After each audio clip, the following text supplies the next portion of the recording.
Hello, this instruction video is on how to use Hox3D's wall mount for LEGO Star Wars X-Wings. Hox3D offers two sizes for this ship. This size mount is for LEGO Star Wars X-Wing model 75301. Then this size mount is for LEGO Star Wars X-Wings 75273, 75218, 75149, and 75102. Let's begin with the size for the X-Wing model 75301. On the bottom of this X-Wing model, there is a 2x12 plate. This 2x12 plate goes into this channel on the mount. Once the mount is mounted and the ship is in that channel, you will need to slide the ship until it is in its most well-balanced position.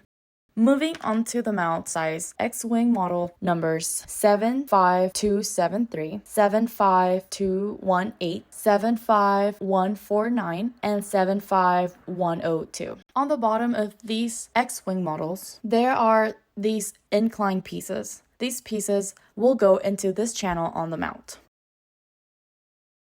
Once the mount is mounted and the ship is in that channel, you may need to slide the ship until it is in its most well-balanced position. Thank you for following along with this video. If you need guidance on how to brace your mount to the wall, please watch our tutorial on how to mount Hox3D's LEGO Star Wars mount. The link can be found in this video's description or on our website. If you have any more questions or concerns, please reach out to Hox3D at hox3d.llc@gmail.com, and we will be happy to help. Thank you.